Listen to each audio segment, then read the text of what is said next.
Ok. No.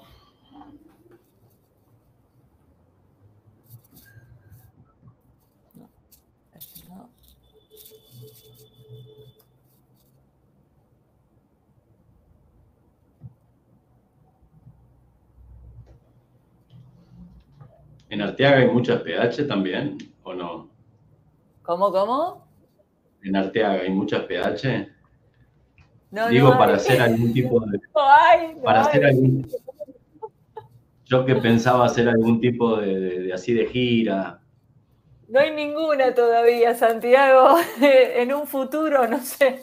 Iba a ser Arteaga, Máximo Paz, Vera Beú, Vigán, Bombal. ¿De verdad ¿Eh? estás en Verabeu? No, pero yo porque la Tonto. colega tenía... Tremendo. Buenas tardes a todos. Buenas.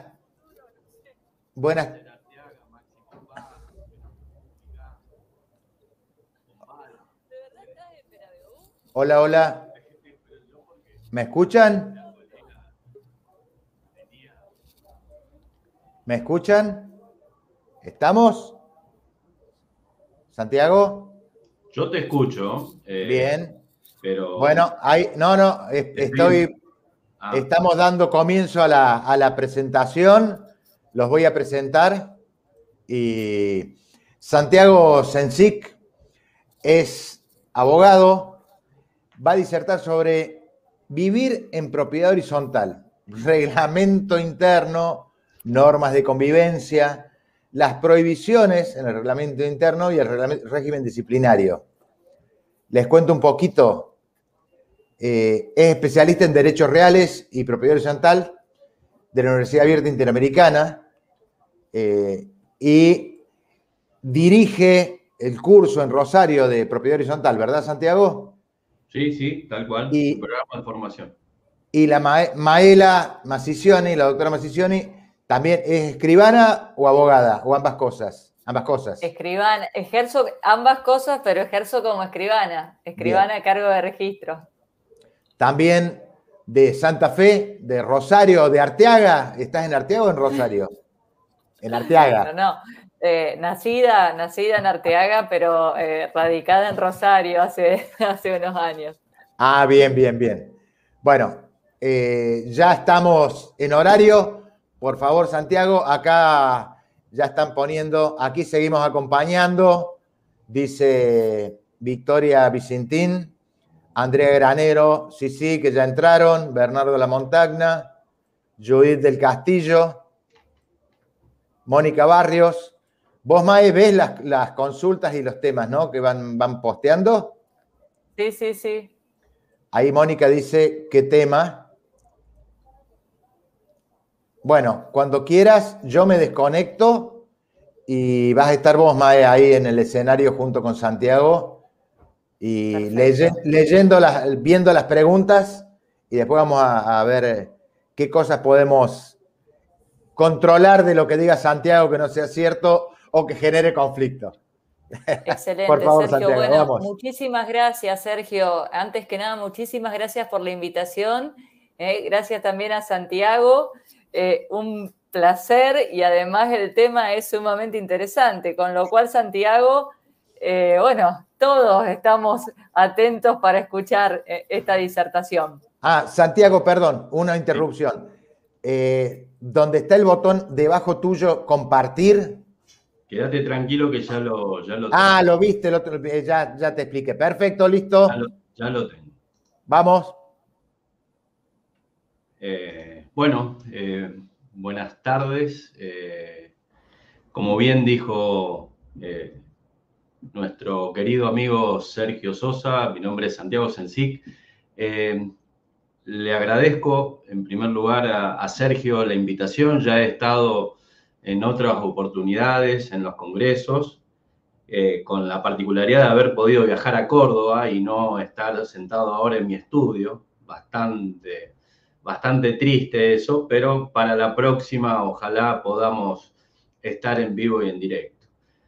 Cuando Sergio me propuso charlar sobre algún tema de propiedad horizontal, se me ocurrió tratar un poco el tema de el reglamento interno o el vivir dentro de la propiedad horizontal en general. Y en particular, aquellas cuestiones que hoy nos tienen más que nada en vilo con respecto a el tema de aplicar sanciones, el tema del reglamento interno, el régimen disciplinario y demás. Como dijo Mónica hace un ratito, es un tema. Así que voy a tratar, dentro de estos minutos, de trabajar el tema en general. Es un tema que aborda muchísimas aristas. Voy a tratar de la mejor manera posible abordar algunas cuestiones que son importantes y después dejaremos abierto para que ustedes puedan hacer algún tipo de preguntas si les interesa el tema en particular. Voy a compartir pantalla ahora con un pequeño PowerPoint que también después se los puedo pasar con la finalidad de que ustedes tengan, a ver ahí, pueden ver el PowerPoint. Yo, si miro el PowerPoint, no los veo a ninguno de ustedes. Por eso pregunto si lo ven. Está cargando. Está cargando, sí, sí.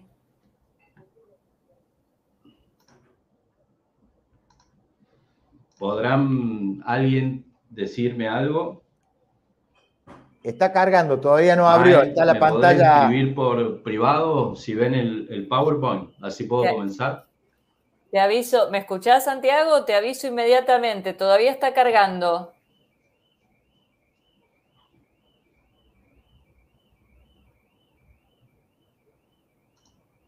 ¿Nos escuchás, Santiago?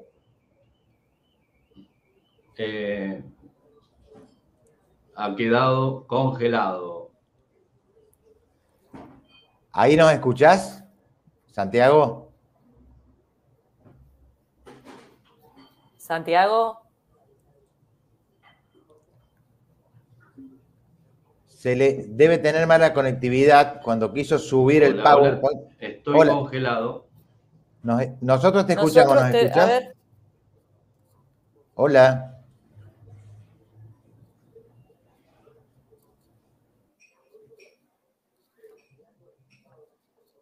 Ahí es. Se desconectó, hay que volver a conectarse. Para volver a conectarse, exactamente, porque nosotros lo veíamos y escuchábamos, pero él había quedado congelado. Cuando empezó a cargar debe ser que tiene poca capacidad de transmisión, ¿viste? Cuando tienen baja internet. Ahí.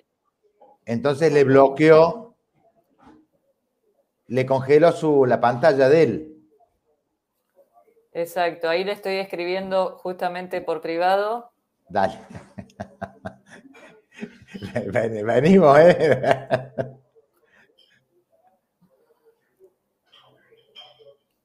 Bueno, mientras tanto, les comento, se desconectó Santiago Sensic, todo el mundo lo debe estar viendo, pero hacemos la explicación. Calculo que ha tenido problema de baja conectividad y no sé, cuando quiso subir el PowerPoint, le chupó la poca internet que tenía, ya va a subir de nuevo. Lo mismo le pasó, les comento, porque varios me han preguntado por privado. Ricardo Nicolás no tenía internet. Se le cayó internet a la siesta cuando tenía que entrar y por teléfono me dice, ahí está, ahí entró Santiago de nuevo, ahí lo agregamos. A ver, me ha sacado el programa directamente. Ahora te escuchamos bien. Perfecto. El tema probablemente tengas baja conectividad. Cuando quisiste subir el PowerPoint, quedó dando vuelta, no cargaba y te congeló la pantalla. Probá de nuevo. Sí, tengo fibra óptica, pero por las dudas pruebo nuevamente y si no, lo haremos a la vieja usanza. Lo mismo, el material ese nos lo pasas y se lo subimos a todos. Dale, dale, Perfecto. probá tranquilo.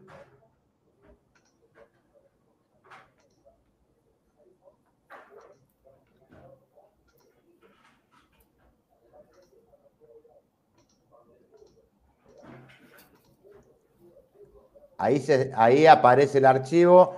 Ahí sí subió y abrió bien. Perfecto. Lo comandás vos, ¿eh? Sí, el tema es que yo no puedo verlos a ustedes. ¿Es así? Claro, vos no ves, si pones debieras verte a la izquierda. A ver, ahí te pongo, no. Ahí se ve el PowerPoint Claro. y vos debieras vernos, ¿eh? No. Ve solo el PowerPoint. Veo solo el PowerPoint y abajo estoy viendo, está compartiendo pantalla, estudio StreamYard, dejar de compartir, ocultar, pero no los veo a ustedes directamente. No hay problema, no hay problema. Pero el PowerPoint se ve Vivir bien. en propiedad horizontal, la primer filmina, ahí estamos viéndola. Está bien, pero no los puedo ver a ustedes y me interesaría más que nada verlos a ustedes. Para eso está Maela. Maela te ve, tiene los ojos, es tus ojos. Soy tus ojos, Son mis Santiago, ojos. te voy guiando. Bueno, perfecto. Si son mis ojos, está perfecto. Bueno, vamos entonces a comenzar y veremos cómo se va desarrollando. Bueno, el tema que me ha propuesto tratar y que voy a tratar de abordar es vivir en propiedad horizontal. Vamos a partir, en primer lugar, desde una pregunta, porque esta pregunta es disparadora para poder pensar algunas cuestiones que nosotros vamos a ver dentro de la propiedad horizontal. Fíjense, la pregunta es, ¿por qué elegimos vivir en propiedad horizontal? Y ustedes verán que las respuestas, es más, pueden ensayarlas ustedes mismos, pero las respuestas que nosotros encontramos ante una pregunta de este nivel a distintos consorcistas o residentes de la propiedad horizontal van a hacer este tipo de respuestas. Precio de las unidades funcionales, puedo comprar un departamento pero no puedo comprar una casa, la cuestión de la seguridad, me siento más seguro dentro de una propiedad horizontal porque hay mayor cantidad de personas, porque hay un sistema de vigilancia, porque hay cámaras, etc. Cercanía del desarrollo diario de vida, me encuentro cerca del trabajo, me encuentro cerca del lugar donde los chicos van al colegio, me encuentro cerca del centro urbano y tengo acceso a distintas comodidades que a lo mejor por vivir en un barrio me sería a lo mejor un poco más complicado. Distintos tipos de respuestas que se da a esta pregunta de por qué elegimos vivir en propiedad horizontal, pero como ustedes podrán ver o traten de hacer el ejercicio a futuro, muy pocas personas le van a decir porque quiero, porque me gusta, porque siempre he intentado vivir en una propiedad horizontal porque es mi objetivo de vida. O sea, eso no va a pasar. Nosotros tenemos una raigambre muy importante con respecto a el derecho de propiedad, esto de tener nuestra propia casa, nuestro propio auto, nuestro propio, o sea, tener lo nuestro, pero la idiosincrasia argentina no parte desde el tener una unidad funcional en una propiedad horizontal, sino que siempre habla de la casa propia. Esto genera que cuando uno vive en una propiedad horizontal, que como ustedes sabrán ahora a partir del nuevo Código Civil y Comercial, no tan nuevo porque ya tiene 6 añitos, que a partir de esta reforma o este nuevo Código Civil y Comercial, ustedes saben que el consorcio es una persona jurídica. Y la persona jurídica, obviamente, siempre está conformada por un grupo de personas que en la gran mayoría de las personas jurídicas que ustedes encuentran dentro de la parte pertinente de persona jurídica del Código Civil y Comercial, a partir de los artículos 144 y siguientes, verán que en todas ellas uno tiene la intencionalidad de formar parte de la misma. Lo que uno llama dentro del derecho el affectio societatis, esta intención de formar parte de la persona jurídica. Bueno, nosotros vamos a encontrar que dentro de la propiedad horizontal, este affectio consorcialis, el querer formar parte de esa propiedad horizontal, de ese consorcio, de esa persona jurídica, le diría que casi no existe. Ustedes dirán, bueno, ¿y esto qué tiene que ver? Esta es la madre de todos los problemas, porque el no querer formar parte de un conjunto, el no querer formar parte de un consorcio, el poco interés que pueda generar esta situación de querer formar parte del mismo, tiene como consecuencia directa el cómo uno vive dentro de una propiedad horizontal y cómo uno se comporta dentro de la propiedad horizontal, para con sus cosas, para con las partes comunes y para con las relaciones con los terceros. Entonces, es muy importante esta falta de el querer formar parte de ese grupo determinado de personas que viven dentro de una propiedad horizontal, que son propietarios y que pueden y deben tener proyectos en común en cuanto a las cosas y partes comunes. Todo aquello que vaya en detrimento de lo edificado dentro de una propiedad horizontal afecta de manera directa el precio de las unidades funcionales. O sea, que si yo pienso que vivo en mi propia burbuja dentro de mi departamento y que como mi departamento está cuidado, está mantenido o está bien arreglado, lo demás no me interesa. Ese pensamiento es el pensamiento que uno tiene normalmente dentro de lo que uno habla del derecho real de dominio, pero que no debe ser así dentro del derecho real de propiedad horizontal, porque la afectación que pueda tener entre o hacia las demás unidades funcionales hace o tiene como consecuencia directa que su unidad funcional, por más arreglada y por más cuidada que esté, no va a tener el precio de mercado que corresponda si el resto del inmueble en general está poco cuidado, poco conservado y demás. ¿Sabemos vivir en una propiedad horizontal? Uno podría decir, bueno, es un grupo de propietarios o de personas que residen en una propiedad horizontal, podemos hablar de una pequeña comunidad. La pregunta es si sabemos vivir en una propiedad horizontal, podríamos preguntarnos también si sabemos vivir en sociedad o si sabemos nosotros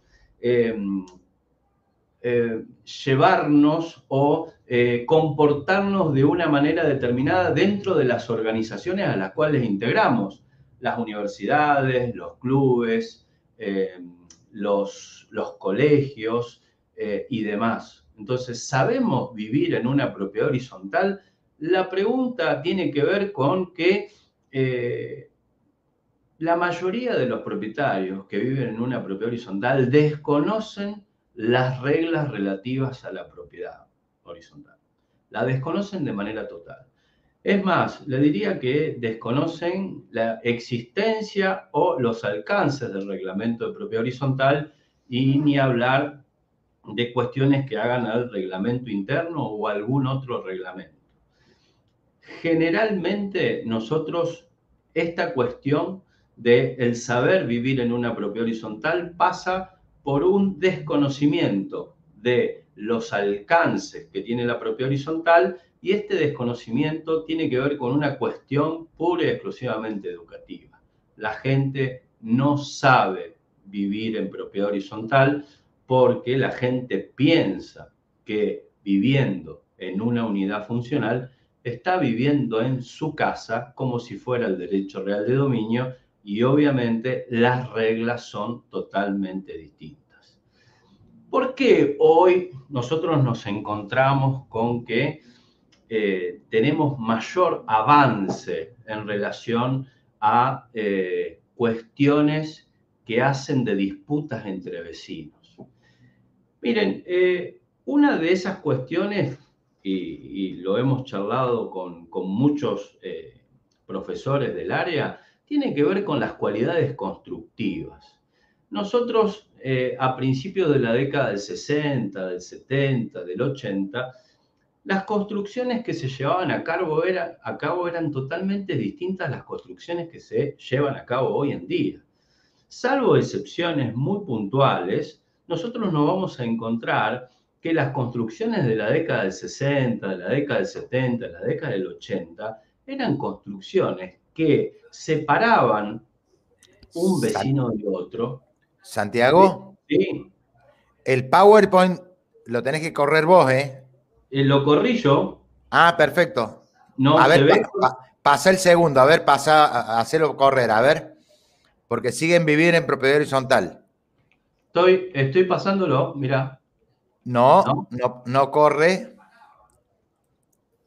No corre, Santiago, ¿eh? Está la presentación iniciada porque ahí se ve como la pantalla antes de iniciar la presentación. A ver, lo voy a sacar y volví a subirlo.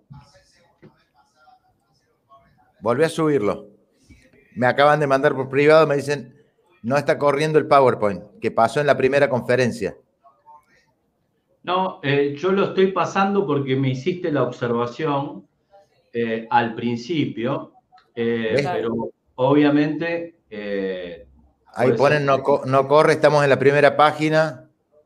Deberías ir pasando el PowerPoint. Sí, es que lo estaba pasando, pero obviamente parece ser que no lo paso. Bien, por suerte. A ver, volvé a subirlo, por favor. Bueno, vamos a volver a subirlo.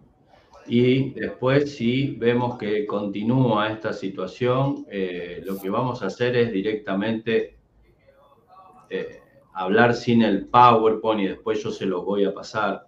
Bien. A ver, ahí lo subo. A ver, ahí está en el 3. Ha pasado algunos. A ver, trata de pasar un botón ahí más. Está, vivir en propiedad horizontal. Ahora lo paso. Ahí pasé uno. ¿Por qué elegimos vivir en propiedad horizontal? ¿Lo ves? No.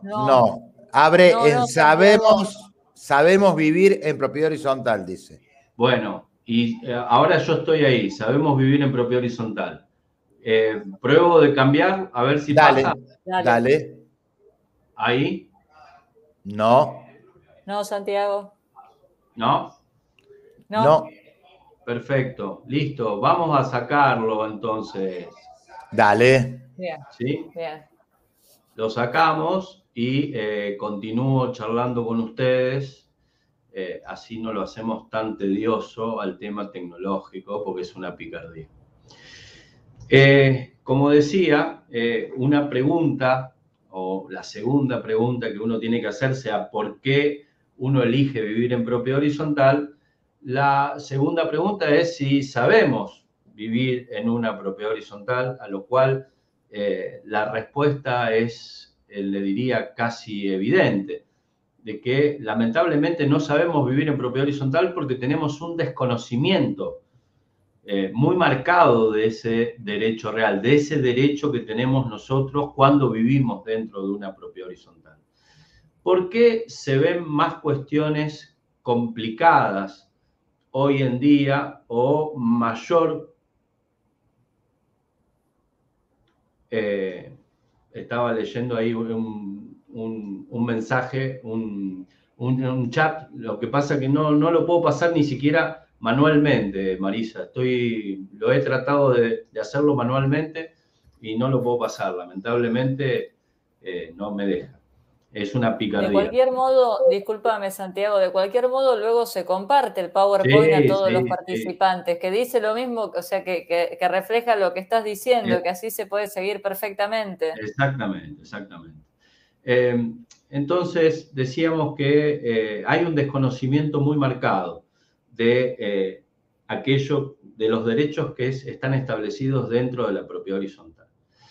Ahora bien, ¿por qué vemos que hay mayor conflicto ahora que antes? Uno dirá, bueno, siempre hubo conflictos dentro de la propiedad horizontal y no ha variado esa cuestión conflictiva dentro de la PPH. Yo le puedo garantizar que sí hay una mayor cantidad de conflictos dentro de la propiedad horizontal y muchos han sido de acuerdo a la crecimiento exponencial de la propiedad horizontal dentro de los centros urbanos, y también tiene que ver con que las cualidades constructivas han ido modificándose.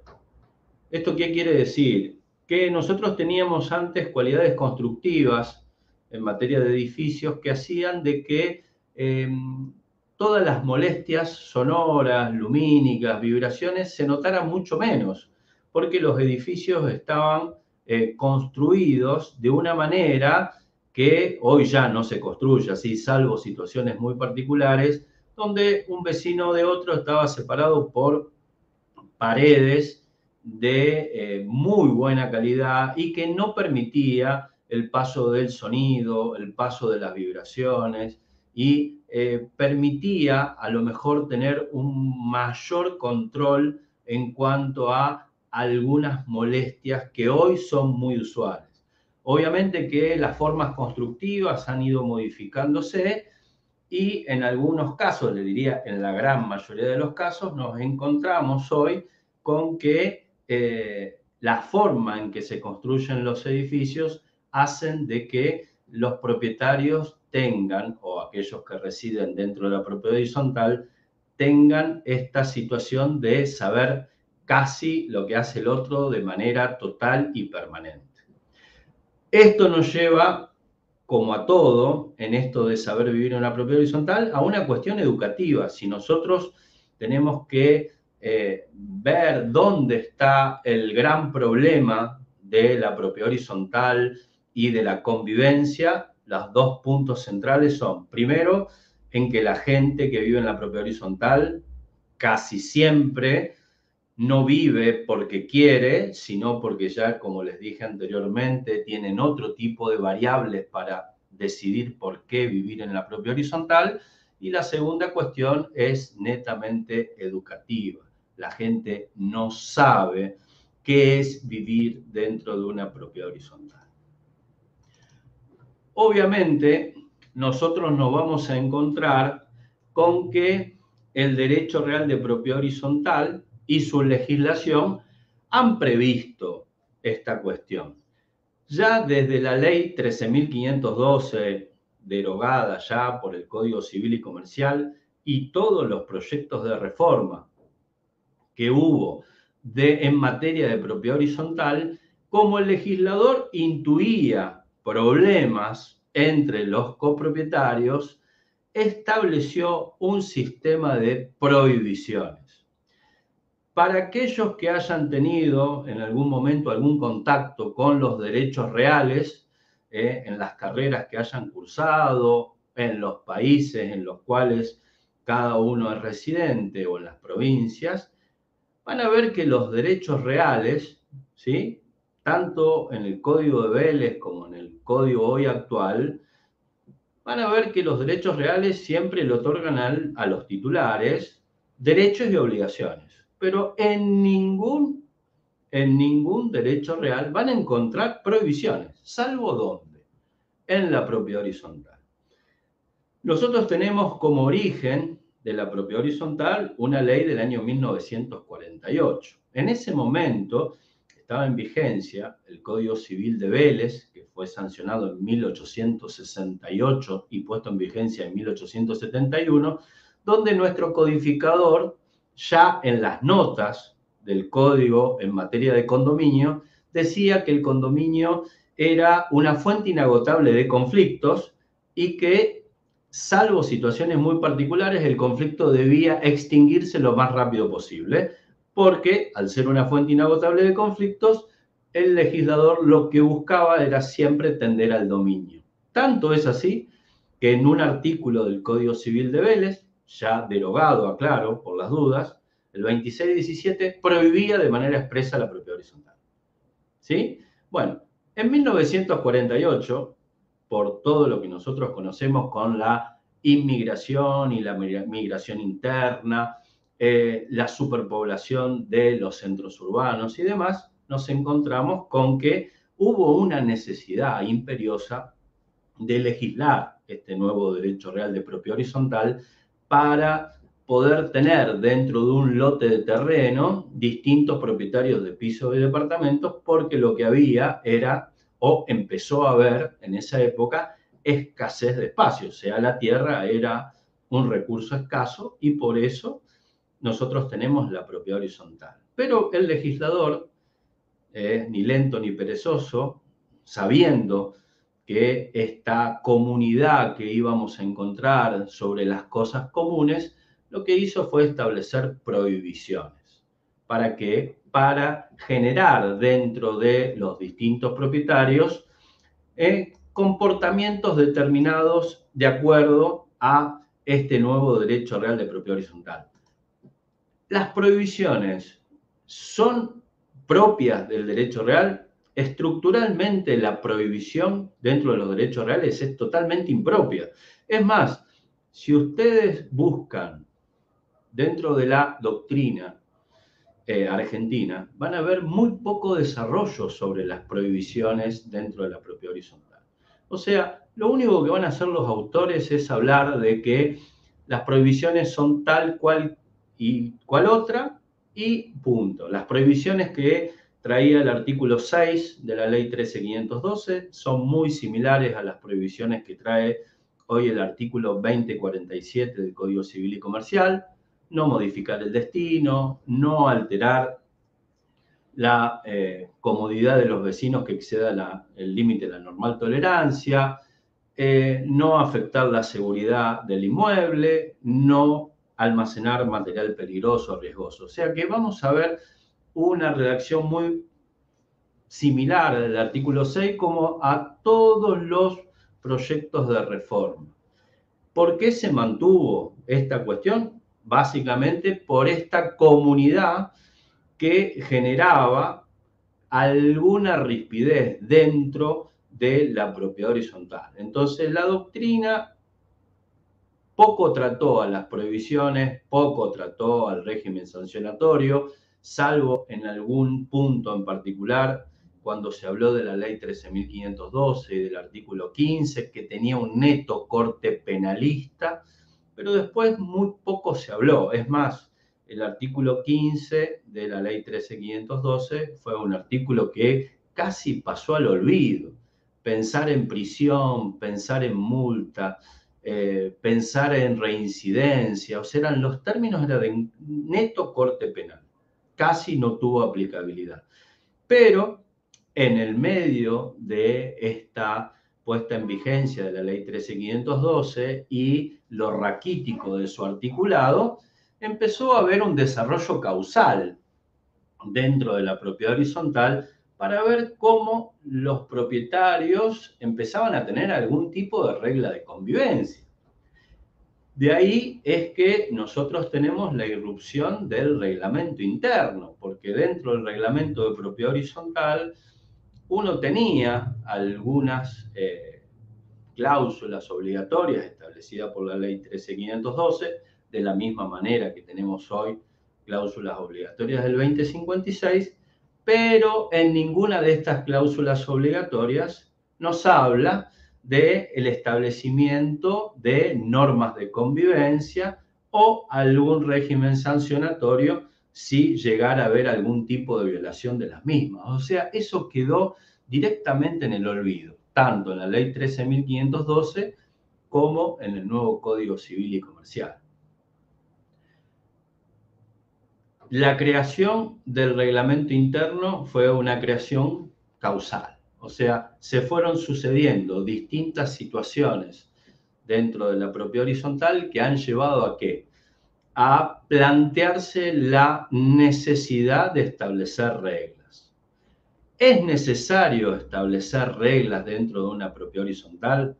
La respuesta es que si hubiera otro tipo de conciencia consorcial o si hubiera otro tipo de educación por parte de los propietarios que habitan la propiedad horizontal, uno tranquilamente podría decir que no hay o no debería haber una necesidad de la redacción de un reglamento interno. Está claro de que hoy nos encontramos con cada vez mayor necesidad de tener normas de conducta o normas de convivencia por una cuestión de neto corte educativo, al no saber cómo uno debe comportarse, y ya lo puedo hacer más extenso, no solo en la propiedad horizontal, sino también a nivel social, nos encontramos con que la solución parece ser la norma, ¿sí? O sea, nosotros parece ser que todo aquello que queremos solucionar lo debemos solucionar con una norma.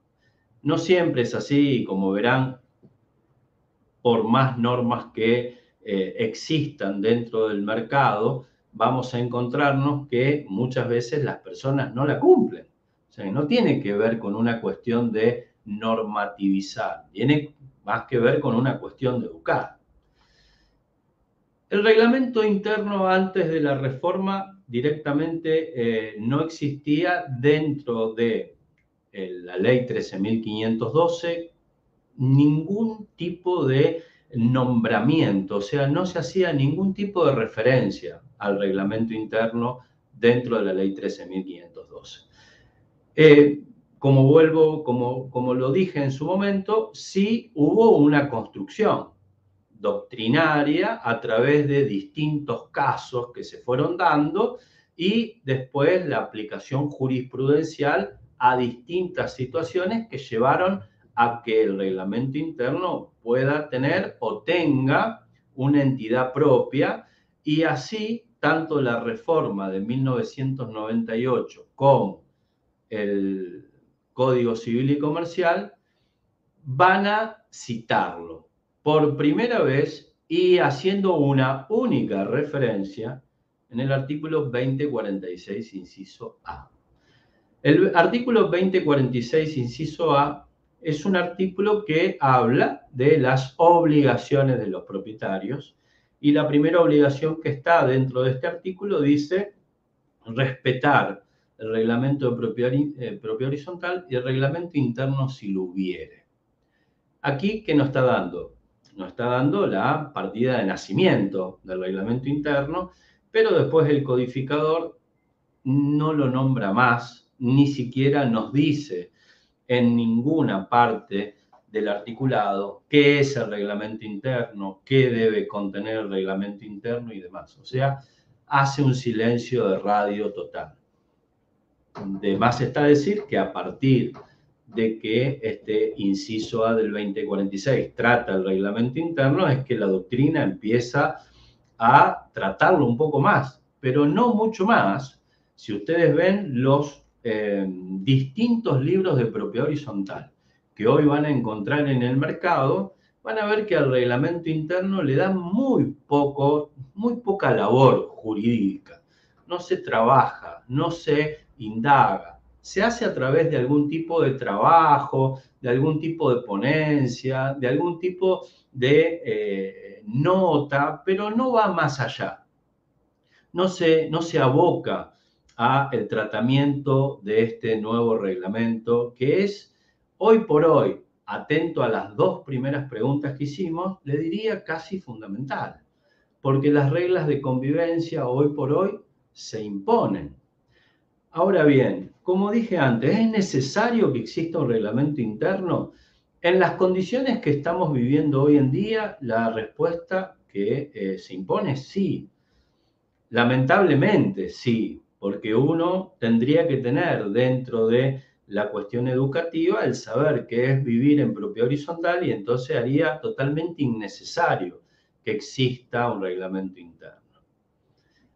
¿Qué debe contener el reglamento interno? Lo vamos a ver en algunos minutos, pero la pregunta es, ¿debe intervenir permanentemente el administrador ante las situaciones planteadas de convivencia entre vecinos? Nosotros tenemos que tener en cuenta que debe haber entre los vecinos una autocomposición y una autorregulación.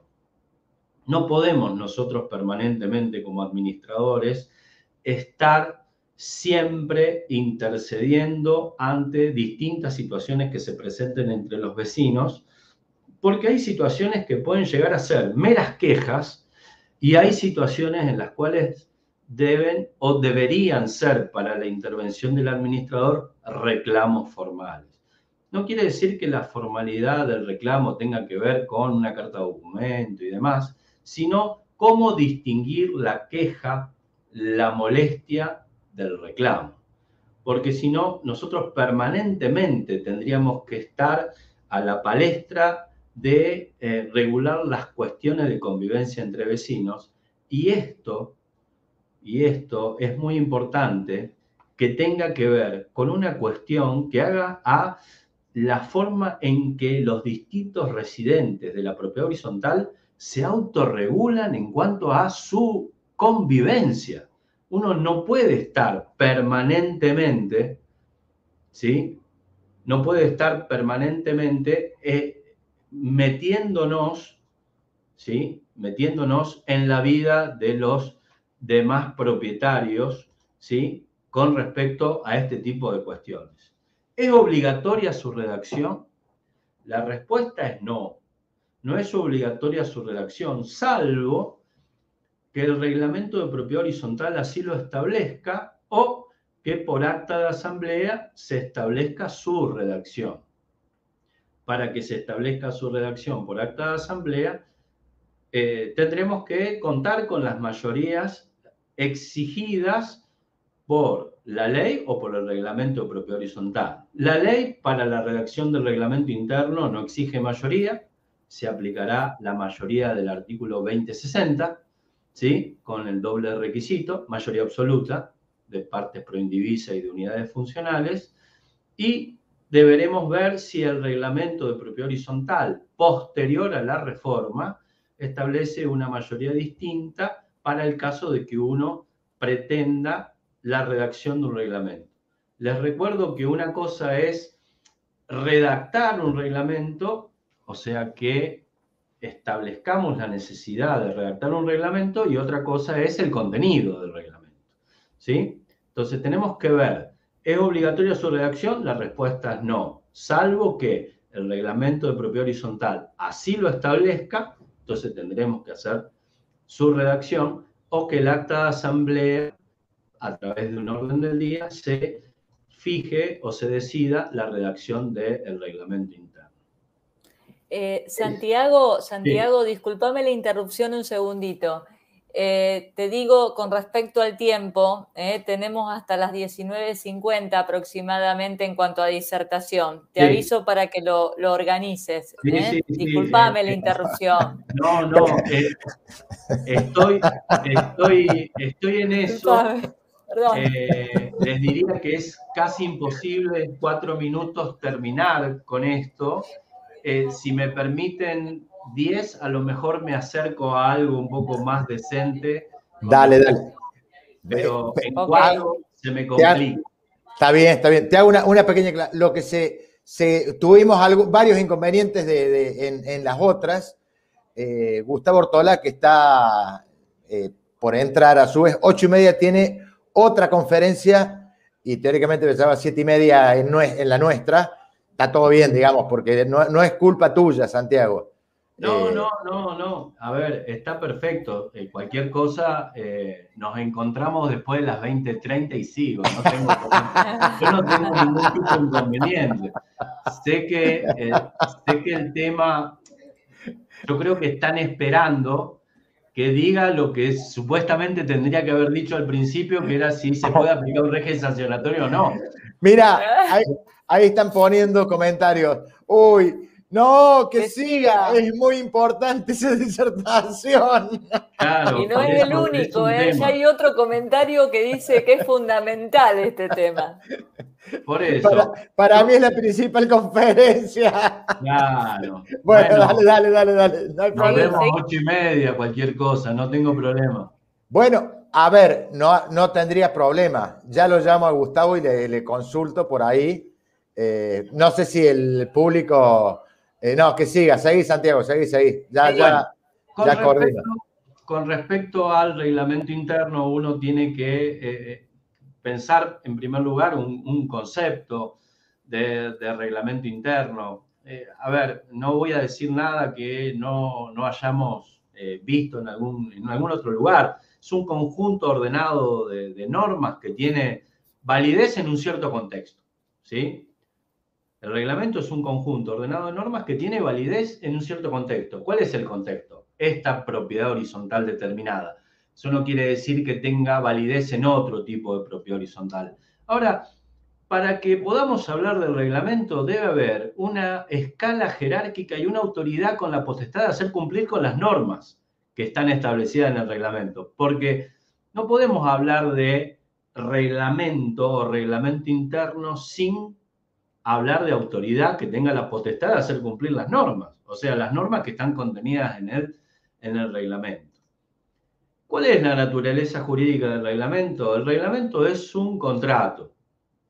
¿Sí? Esa es la naturaleza jurídica, de la misma naturaleza jurídica que tiene el reglamento de propiedad horizontal, la misma se aplica dentro del reglamento interno. Ahora bien, siempre hubo dentro de la doctrina un problema en cuanto a la oponibilidad del reglamento y nosotros vamos a ver que tanto el artículo 2074 del Código Civil y Comercial, y aquí a lo mejor les hace el ruido el número, pero yo me fui directamente a conjuntos inmobiliarios. Ustedes me disculparán por qué pasé directamente al conjunto inmobiliario, porque como ustedes sabrán, nosotros dentro del Código Civil y Comercial tenemos a la propiedad horizontal propiamente dicha y a la propiedad horizontal especial, que es el conjunto inmobiliario propiamente dicho. ¿Esto qué quiere decir? Y esto es de neto corte personal, ¿no? Que para mí, aquí en este caso, tenemos una doble vía normativa. O sea, aquello que está regulado dentro de la propiedad horizontal propiamente dicha, se aplica al derecho real de propiedad horizontal especial, que son los conjuntos inmobiliarios propiamente dicho, y a la inversa exactamente igual. O sea, aquello que esté dentro del conjunto inmobiliario como propiedad horizontal especial, se va a aplicar a la propiedad horizontal propiamente dicho, salvo en los casos de que esté expresamente prohibido o esté expresamente limitado, cosa que en esta materia no es así. Fíjense que el artículo 2074 del Código Civil y Comercial dice que el reglamento de propiedad horizontal deberá contener o puede contener un régimen disciplinario. ¿Qué me está diciendo aquí el artículo 2074? Que el régimen disciplinario tiene que estar en el reglamento de propiedad horizontal. Y uno podría decir, ¿debe estar el régimen disciplinario dentro del reglamento de propiedad horizontal? La respuesta es no. No quiere decir que debe estar dentro del reglamento de propiedad horizontal, sino que debe contemplar la formalidad que tiene el reglamento de propiedad horizontal. O sea que el reglamento interno, en cuanto a su formalidad, es que debe ser hecho por escritura pública. Bueno, pero no siempre se hace por escritura pública. ¿Podemos tener algún tipo de opción B para no gastar tanto? Sí, debe hacerse en otro instrumento que sea oponible a todos. ¿Cuál es el caso más común dentro de la propiedad horizontal? Un acta de asamblea de propiedad horizontal que contenga el enunciado del reglamento interno. Esto es importante por el tema de la oponibilidad. Siempre se dice que el reglamento interno es oponible solamente a aquellas personas que lo han redactado y no es oponible a aquellos que van a venir con posterioridad. No, el reglamento interno como el reglamento de propiedad horizontal debe ser oponible a todos, no solo a aquellas personas que han participado de su redacción y de su contenido, sino de aquellas personas que no han participado, de aquellas personas que han adquirido las unidades funcionales después, como de aquellos residentes o ocupantes habituales o no habituales de la propiedad horizontal. Porque las reglas de convivencia no son solamente para el propietario o no son solamente para los ocupantes.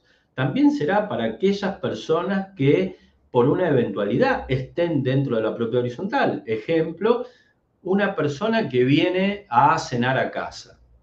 O sea, que si viene a cenar a casa y son las 11 de la noche, por ejemplo, el propietario no puede hacer un ruido que afecte a los demás propietarios, pero aquel que vino a cenar a mi casa, como no es propietario y no es residente, sí puede hacerlo. No sé si me estoy explicando bien. Lo que quiero decir que la oponibilidad del reglamento interno es para toda aquella persona que se encuentre dentro de la propiedad horizontal, sea residente, sea propietario, sea ocupante, sea usurpador o sea aquel ocupante ocasional de una propiedad horizontal. ¿Qué contenido debe tener el reglamento interno? Bueno, aquí voy a hacer una salvedad que es para mí muy importante. No debemos perder de vista el artículo 2037 del Código Civil y Comercial. El artículo 2037 del Código Civil y Comercial dice que el titular del derecho real de propiedad horizontal es un derecho real sobre cosa propia y que tiene las facultades de uso, goce y disposición material y jurídica de la unidad funcional. Básicamente dice eso. No podemos desvirtuar esa situación.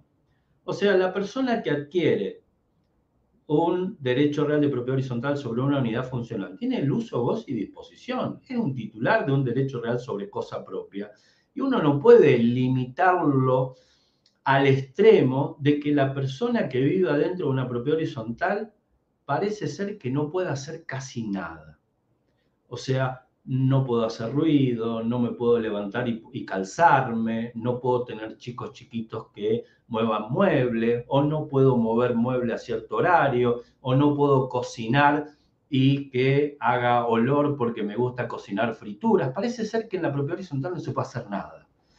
Y es todo lo contrario. Soy un titular de un derecho real sobre cosa propia y puedo hacer de todo. Ese es el principio general.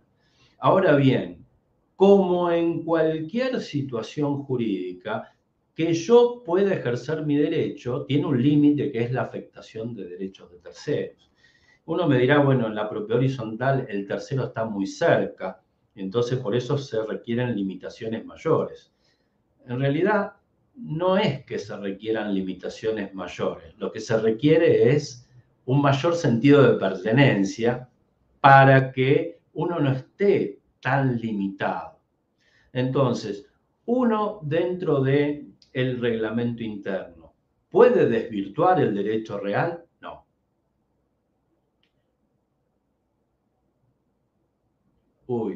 La verdad sobre la propiedad horizontal. No sé si me animo a tanto, pero bueno, veremos. Gracias, Edgardo. No sé si eso es bueno o malo. ¿Qué quiero decir con esto con respecto a el contenido? Bueno, mucho de lo que se establece en el reglamento interno no puede desvirtuar ni el derecho real de propiedad horizontal y tampoco puedo desvirtuar el reglamento de propiedad horizontal. Cuando digo desvirtuar, quiere decir que no puedo trasvasarlo, no puedo modificarlo, cambiarlo al reglamento de propiedad horizontal. Hay que tener en cuenta que aquellas personas que adquieren unidades funcionales la adquieren con ciertas reglas que han tenido en miras al momento de contratar, que yo no puedo modificar después con un reglamento interno. Yo he visto reglamentos internos de todo tipo en los cuales al principio me dicen, cuando compro la unidad funcional, mire que la unidad funcional viene con amenities, ejemplo, una piscina, y después con el reglamento interno me dicen que la piscina la puedo usar solamente los 30 de febrero de cada año. ¿Me explico lo que quiero decir con esto? Esto es imposible. Cuando lo digo del 30 de febrero lo digo a modo de sorna, porque pasa esta situación. Como decir, también usted es titular de una unidad funcional con destino vivienda y en el reglamento interno establece que está prohibido el alquiler temporario. Bueno, cuando yo compré no me dijeron que estaba prohibido el alquiler temporario y tampoco lo han puesto dentro del reglamento de propiedad horizontal. Con el reglamento interno, una prohibición de ese tipo genera que afecten derechos patrimoniales directos que son de mi propiedad y que para eso yo debería haber estado de acuerdo dentro de la asamblea para que se establezca una norma de ese tipo dentro del reglamento interno. Por eso, cuando uno habla de que puede haber limitación o supresión de derechos, no solo podré hablar de esta cuestión de aceptar la redacción de un reglamento interno, sino que también tenemos que tener en cuenta que para esa aceptación del reglamento interno, o sea, la decisión de redactar el reglamento y la decisión del contenido, tener mucho cuidado si hay limitaciones o supresiones de derechos de los propietarios, porque si es así, tendremos que aplicar las reglas del 2061, donde tendremos la conformidad expresa. Yo eso lo descarto de plano, porque si hay supresión o limitación de los derechos de los propietarios, no pueden estar dentro del reglamento interno. El reglamento interno debe contener reglas de convivencia y debe tener aquellas reglas que hacen a la funcionalidad habitual del consorcio. Por eso cuando hablo de funcionalidad, fíjense que ese artículo 2061 nos dice, si nosotros tomamos decisiones que hagan a la forma de funcionamiento normal y habitual del consorcio, no se necesita la conformidad expresa. Ahora bien, si nosotros vamos a limitar o suprimir derechos de los propietarios, en ese caso sí lo vamos a necesitar. Si llegáramos a tener este tipo de situación dentro de un reglamento interno, le diría que podría ser totalmente objetable. Por eso es muy importante el contenido del reglamento interno en los casos en que no haya desvirtuación del derecho real de propiedad horizontal, ni tampoco del reglamento, ni que haya limitaciones o supresiones de derechos a los propietarios. ¿Cómo se redacta un reglamento interno? ¿Cómo se redacta un reglamento interno? Y aquí tenemos que tener en cuenta que si el reglamento interno es un contrato y ya establecimos que el tema prohibitivo dentro de los derechos reales es un tema que está muy remanido con el derecho real, nosotros tenemos que empezar a redactar los reglamentos internos de esta forma. Los consorcistas acuerdan. Porque como estamos dentro de un contrato, nosotros tenemos que empezar a ver de consensos, de acuerdos, y no de imposiciones y de prohibiciones. Ustedes fíjense que ¿quién es el que redacta el reglamento? Nosotros vamos a encontrar en muchos reglamentos de propiedad horizontal esta cuestión de que el administrador debe redactar un reglamento de propiedad horizontal. No, para nada, para nada. O sea, si ustedes se fijan dentro del artículo 2067, no van a encontrar facultades de este tipo, en la cual el administrador tenga que regular o tenga que redactar un reglamento interno. Y si la encontraran, independientemente de que exista dentro del reglamento, les aconsejo no hacerlo, porque el contenido del reglamento interno y los alcances del mismo deben estar establecidos por asamblea y debe estar decidido por los propietarios. ¿Sí? Porque eso es fundamental. Por eso tienen que hablar de consensos. Por eso tienen que hablar de consensos. Y además de hablar de consensos, también tenemos que empezar a ver las modificaciones de la forma de redactar. Nosotros estamos acostumbrados a ver dentro del reglamento interno, ¿sí? Estamos acostumbrados a ver lo siguiente. Está prohibido hacer ruidos molestos en el horario de descanso de 22 a 6 horas, de lunes a viernes, y los sábados y domingos de 2 de la mañana a 6 horas. ¿Me explico lo que quiero decir? Generalmente ustedes pueden encontrar este tipo de norma dentro de un reglamento interno. La pregunta es, si yo no puedo hacer ruidos molestos en el horario de descanso, ¿esto quiere decir que puedo hacer ruido molesto en cualquier otro horario que no sea el horario de descanso? Y la respuesta es negativa. Usted no puede hacer ruido molesto nunca. O totalmente lo contrario, puede hacer ruido molesto siempre. El tema es que no moleste al otro. Entonces, esa es una cuestión que uno tiene que debatir, el cómo empezar a redactar los reglamentos internos. Porque a veces la redacción de los reglamentos internos nos meten en una encerrona tremenda en relación a la forma de redacción y qué pasa ante el incumplimiento de esa norma de no hacer ruidos molestos en el horario de descanso, o qué pasa cuando uno hace ruidos molestos a las 10 de la mañana y tenemos propietarios que trabajan de noche y a las 10 de la mañana duermen. Entonces, ¿es una forma de redactar de esta manera? Decir que el ruido molesto debe hacerse de esa manera o no. En realidad no.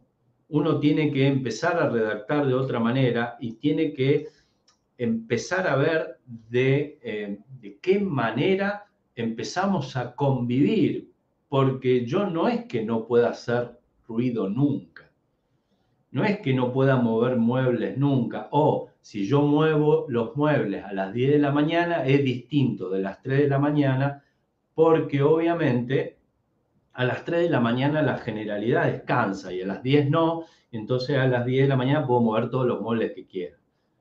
Pero igualmente, si muevo los muebles a las 10 de la mañana, obviamente estamos hablando de una afectación también por la molestia. Y la molestia que exceda la normal tolerancia está prohibida en cualquier horario, porque si ustedes ven las prohibiciones, el inciso B del 2047 o el artículo 1973 del Código Civil y Comercial, que habla de inmisiones inmateriales, no dice sobre un horario. Habla de la normal tolerancia y punto. Ahora, cuando hablamos de normal tolerancia como regla prohibitiva, también vamos a tener un problema. ¿Por qué? Porque como regla prohibitiva, para que nosotros podamos hablar de un pseudo régimen sancionatorio, tendríamos que pensar que el tipo de conducta debe estar mucho más concentrado o mucho más específico. Cuando uno dice, bueno, no afectar a los vecinos en la medida que exceda la normal tolerancia, ¿a qué se refiere el código? ¿Cómo se afectaría esa comodidad del vecino y que exceda la normal tolerancia? Tengo que establecerlo, tengo que pautarlo, tengo que limitarlo, porque si no, no podríamos llegar a aplicar nunca ningún tipo de cuestión crítica de un comportamiento de una persona. ¿Cuándo excede la normal tolerancia una conducta determinada? Cuando es reiterativa, cuando es estridente, cuando es constante. ¿Cuándo? Digo por el ruido molesto, y lo podemos aplicar a cualquier otra situación, ¿no? Pero básicamente uno tiene que empezar a ver este tipo de cuestiones en las redacciones de los reglamentos internos, porque uno se puede encontrar con situaciones que generen la imposibilidad de poder establecer cualquier tipo de sanción. Y ahora vamos a ver un poquito el tema del régimen sancionatorio. Nosotros vamos a ver que el régimen sancionatorio que establece el Código Civil y Comercial, de acuerdo a una forma de clasificar establecida por el doctor Costantino, que es un abogado especialista en propiedad horizontal de la ciudad de Mar del Plata, amigo personal mío, dice que el régimen sancionatorio dentro de la propiedad horizontal se puede clasificar en extraconsorcial e intraconsorcial. ¿Sí? Extraconsorcial es aquello que nosotros vamos a ver que tenemos en el artículo 2069 del Código Civil y Comercial, en el cual dice que ante una infracción, el propietario afectado o el administrador de consorcio podrá iniciar una instancia jurisdiccional a los efectos del cese de la infracción.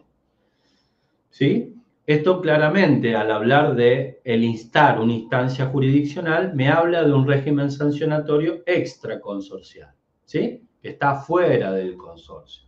Ahora, ¿eso me permite a mí tener un régimen sancionatorio intraconsorcial o, como estamos dentro de las normas de orden público de los derechos reales, ya dentro de la propiedad horizontal propiamente dicha, no hay un régimen sancionatorio intraconsorcial como sí lo hay en el conjunto inmobiliario. Esta discusión es doctrinaria y van a escuchar distintos autores diciendo sí, no, ni, etc. Hoy tenemos una necesidad como administradores de tener la posibilidad de un régimen sancionatorio intraconsorcial. ¿Dónde vamos a tener el apoyo jurídico?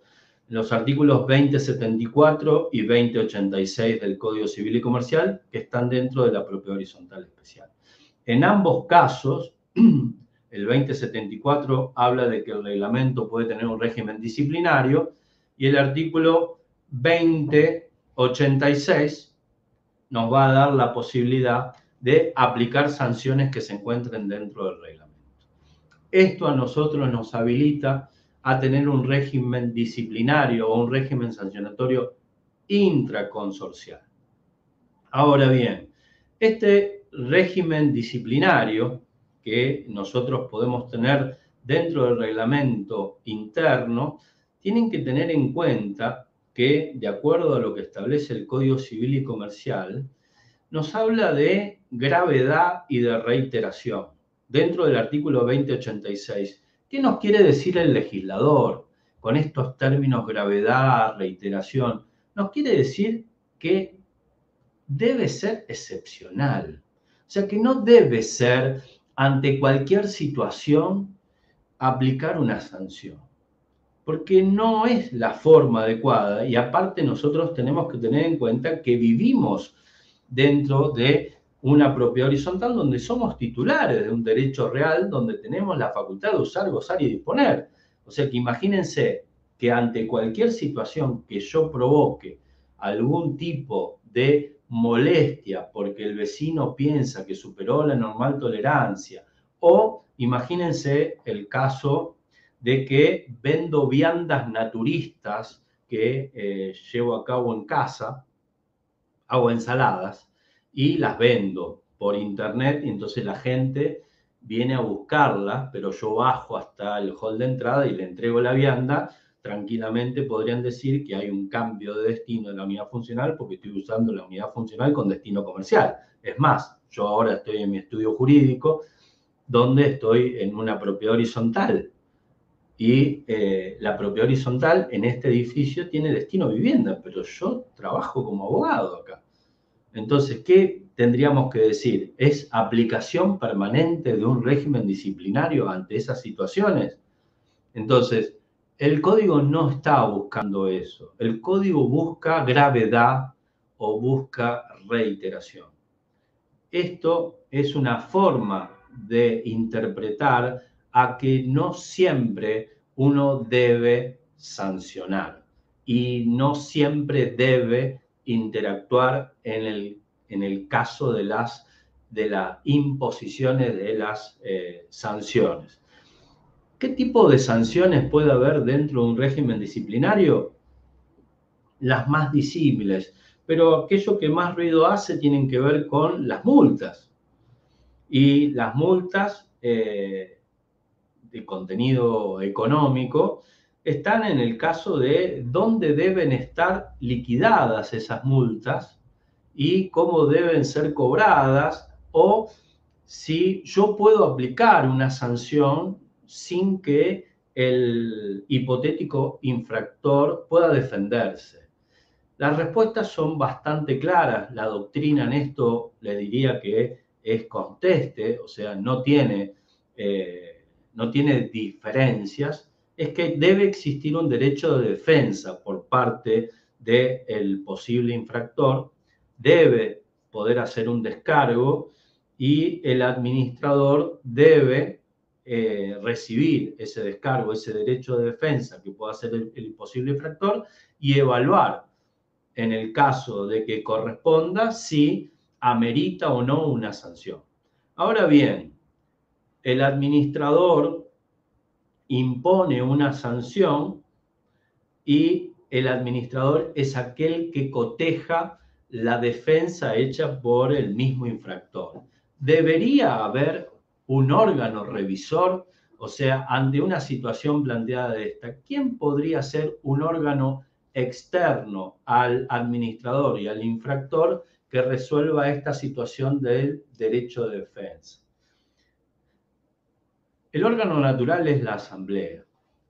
Obviamente hablando de casos de gravedad o de reiteración. Les recuerdo que no podemos llevar y hacer asambleas cada vez que tengamos que imponer una sanción y que que esté establecido el derecho de defensa y que nos encontremos ante una situación de que el posible infractor siga queriendo defenderse. No podemos llevar una asamblea permanente para esto, sino que tienen que ser casos excepcionales. Pero también la doctrina entiende que es posible que pueda hacerlo el Consejo de Propietarios, como se podría establecer dentro de sus facultades, es el órgano revisor de las infracciones y de las sanciones puestas por el órgano administrador, pero también podríamos tener como tercera opción para pensar que los órganos del consorcio obligatorios establecidos por el 2044 son la asamblea y el administrador. El órgano consejo propietarios es un órgano facultativo, pero eso no quiere decir que sean estos tres órganos últimos. Tranquilamente podríamos crear dentro del reglamento un órgano que tenga que ver con un tribunal de disciplina. Ustedes me dicen, yo lo veo inviable. Yo lo que digo es que debemos pensar alternativas a la asamblea, al consejo propietario, porque no hay limitación jurídica de poder crear otros órganos. Ustedes, dentro de los conjuntos inmobiliarios, van a ver que existe la comisión de deporte, la comisión de cultura, y a nadie le tiembla el pulso decir que esas comisiones, o la comisión arquitectónica, que se crean dentro del conjunto inmobiliario, más allá de la asamblea, del administrador y del consejo propietario. O sea que puede haber algunos otros organismos y uno que esté destinado a esta situación particular. ¿Las multas deben ser liquidadas dentro de las expensas? La respuesta es no. Si vamos a imponer multas, las multas deben estar liquidadas aparte, porque no podemos hacer la liquidación de una multa dentro de una expensa y constituirlas a la multa automáticamente en un título ejecutivo. ¿Sí? O sea que no podemos liquidar si establecemos como sanción una multa económica dentro de las expensas, porque generaríamos dos problemas. Y es más, el infractor podría atacar ese concepto dentro de las expensas y pedir hacer el pago que corresponda sin la multa o hacer la consignación judicial. O sea, nos pondríamos en otra situación más compleja. Lo ideal es aparte. Lo ideal es aparte. Ahora bien,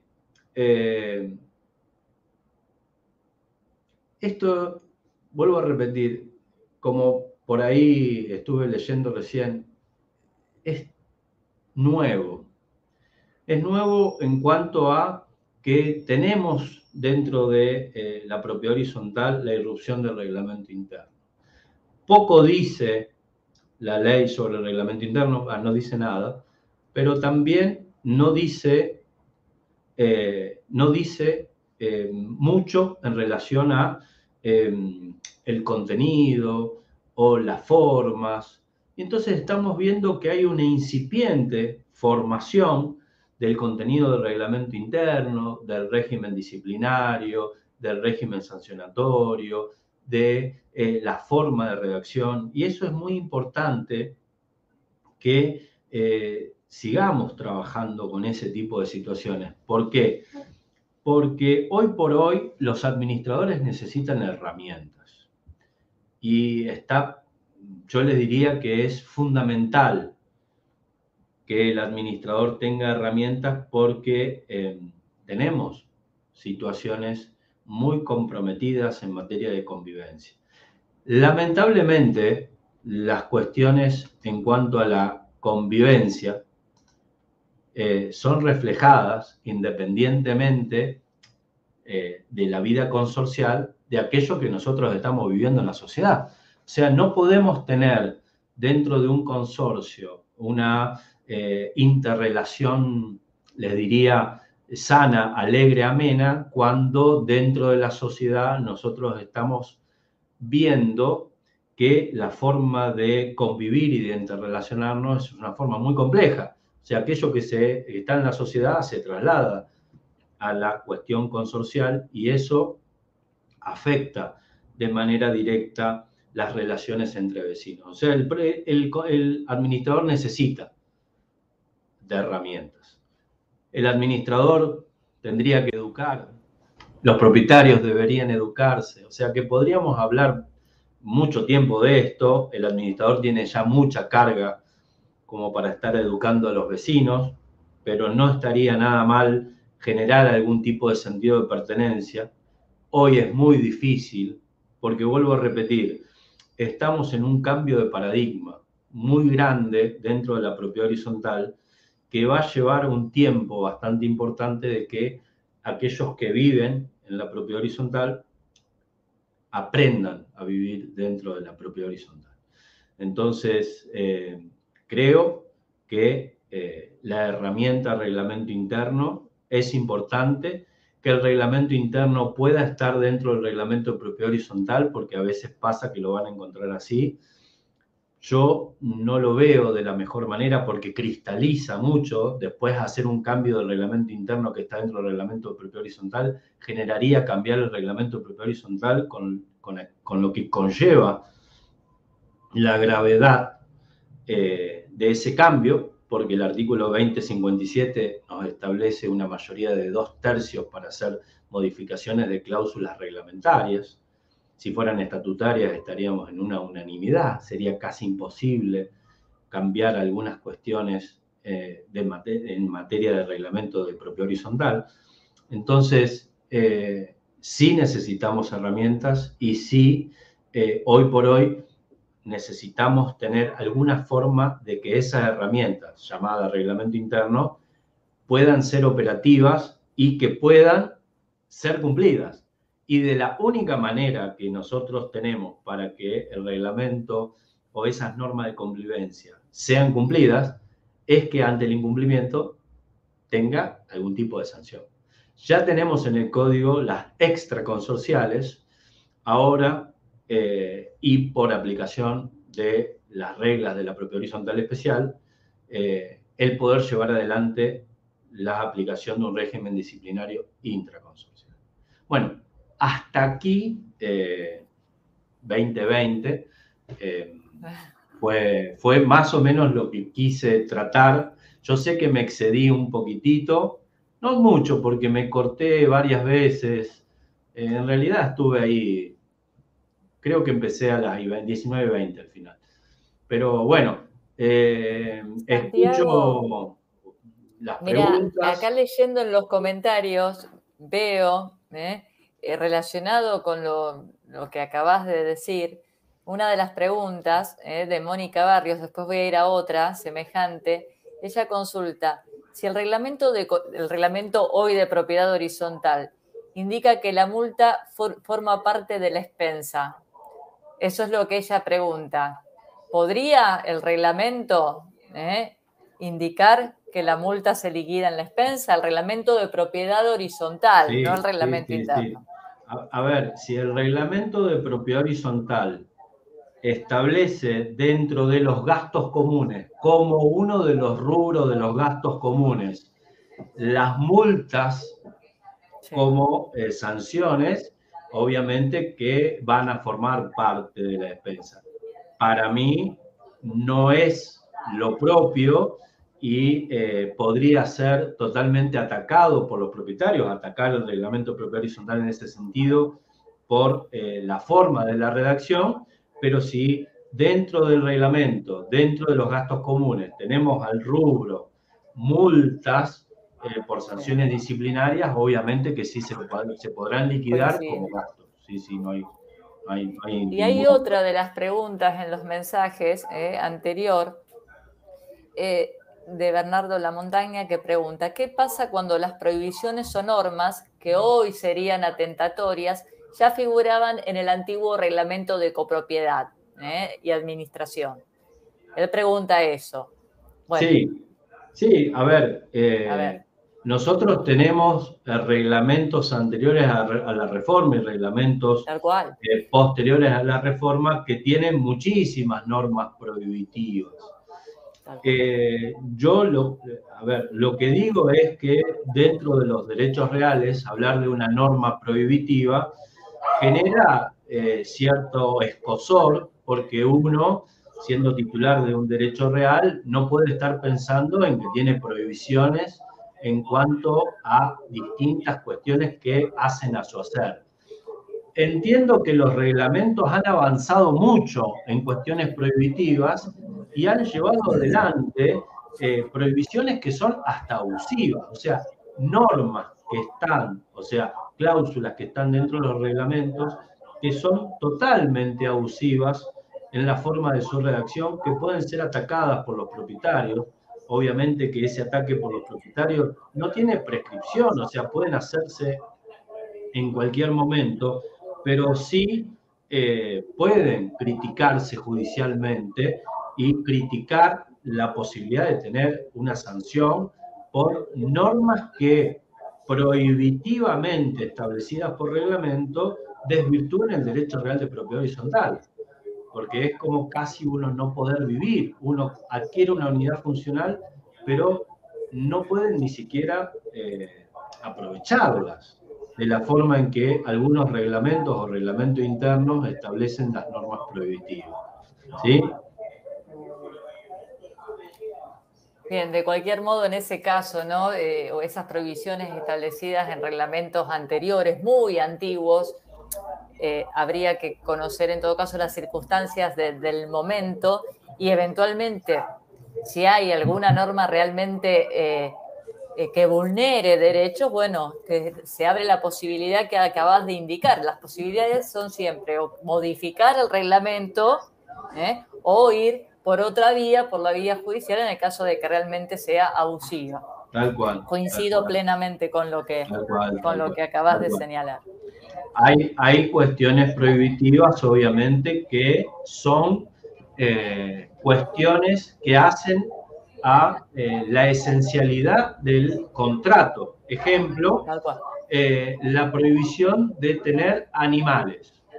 Si yo esa prohibición la conozco al momento de contratar, tal cual, o al momento de la redacción originaria del reglamento, no habría ningún tipo de inconveniente en que esa prohibición exista. Ahora bien, una prohibición impuesta desde este lugar, hoy por hoy, es totalmente criticable.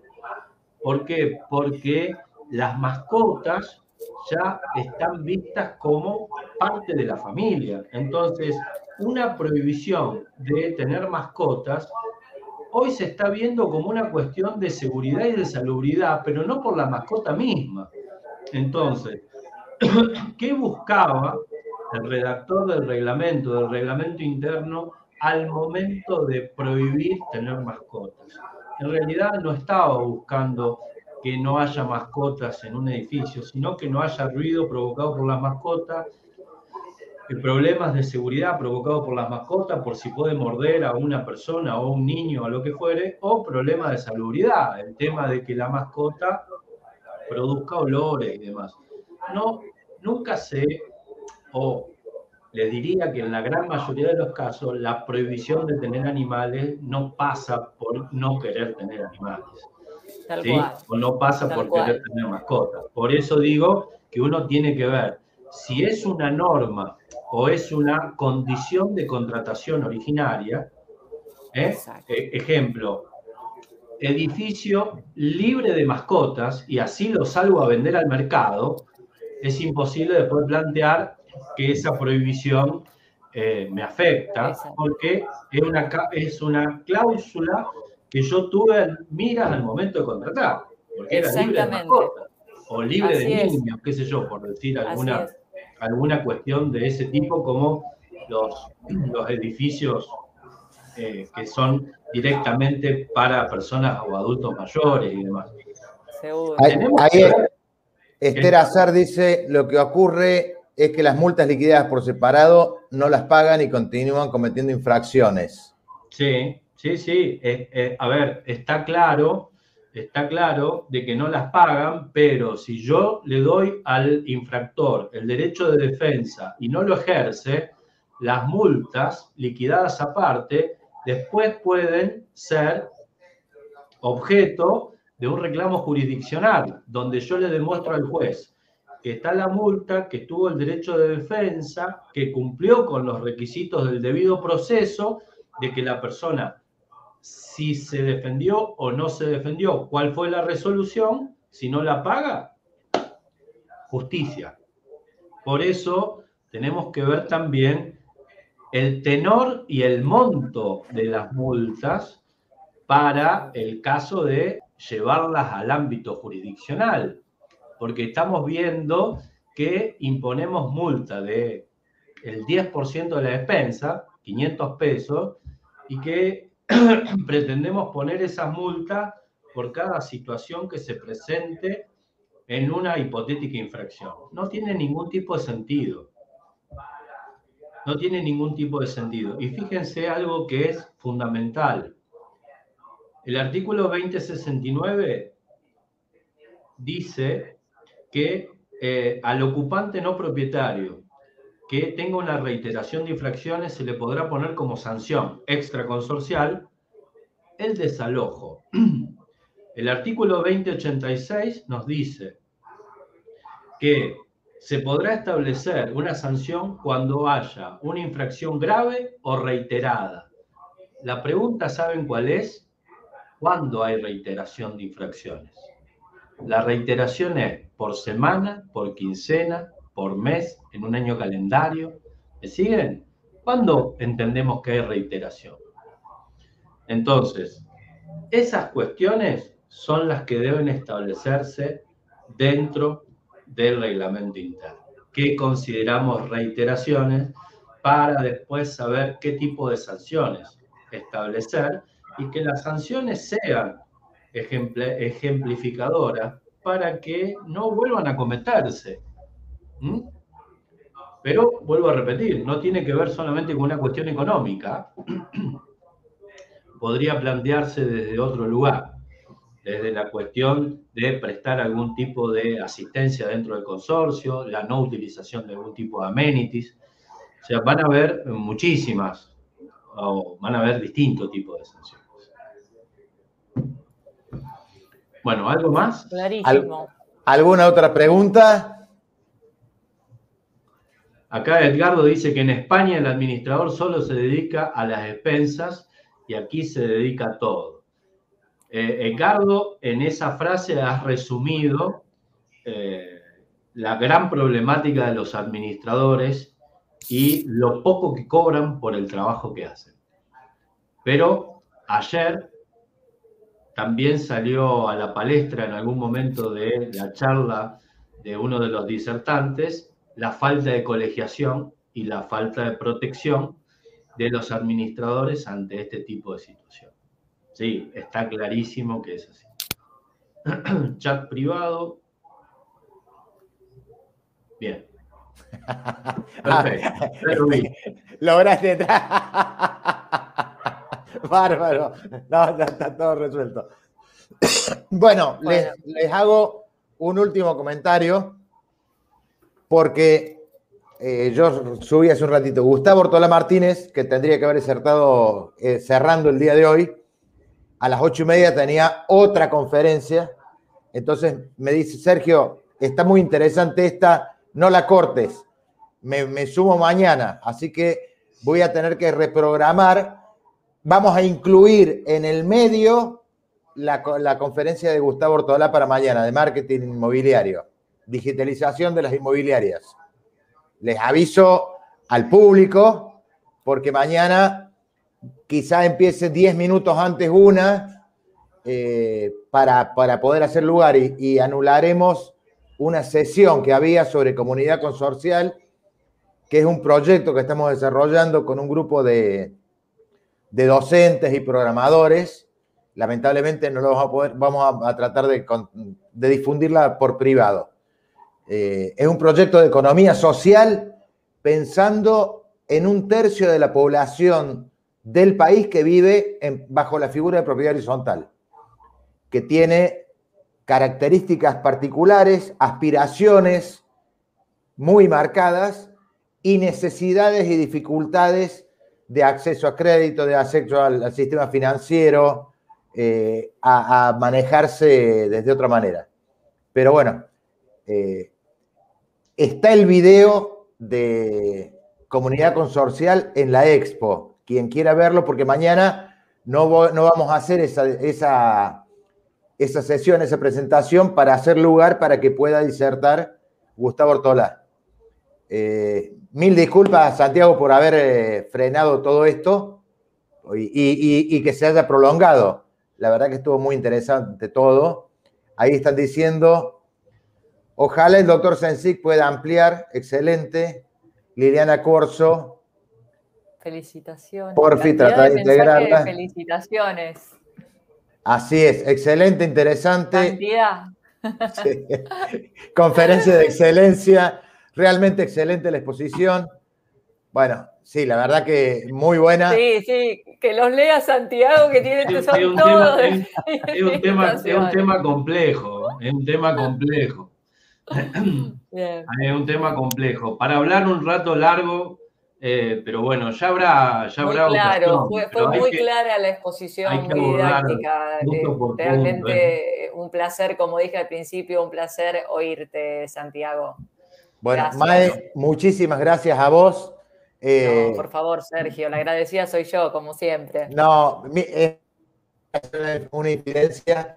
Ella está en este momento con una cuestión con la mamá enferma y tuvo la gentileza de acomodar y hacerse un tiempo para estar con nosotros. La verdad que vales oro. Te agradezco muchísimo. Muchas gracias por tus palabras, pero no podía fallarte. Ya, bueno, ya sabes desde la relación desde el año pasado, con lo cual, aunque sea una, pero iba a estar. Que así te agradezco la invitación. Bueno, muchísimas gracias. Ahí, Sergio, están proponiendo un taller sobre el tema. Cuando quieran, hacemos un taller de redacción de reglamentos internos, que eso es... Mirá, ya mismo nos ponemos a organizarlo. O sea, yo tengo dentro de la suscripción a la revista está el programa de capacitación continua y voy haciendo talleres de temas puntuales. Pero a veces por ahí se me agotan los temas. Veo que puede ser un tema interesante y que... es un tema para trabajar. Es un tema para trabajar. Me pongo contigo en contacto para armarlo y hacer la difusión y lo hacemos por Zoom porque, o por alguna de estas herramientas. Sí, no hay problema. A disposición cuando quieran. Bueno, les mando un fuerte abrazo y muchísimas gracias por la paciencia. Bueno, corto la transmisión. Nos vemos mañana al resto. Si pueden entrar 3:30, porque mañana, teóricamente, la primera conferencia era 15:45. Vamos a comenzar 15:30. Ahí pongo, mañana comenzaremos 15:30 para tratar de acortar un ratito el resto, para que entren todas y entre Ortolá. Muchísimas gracias a todos. Nos estamos viendo.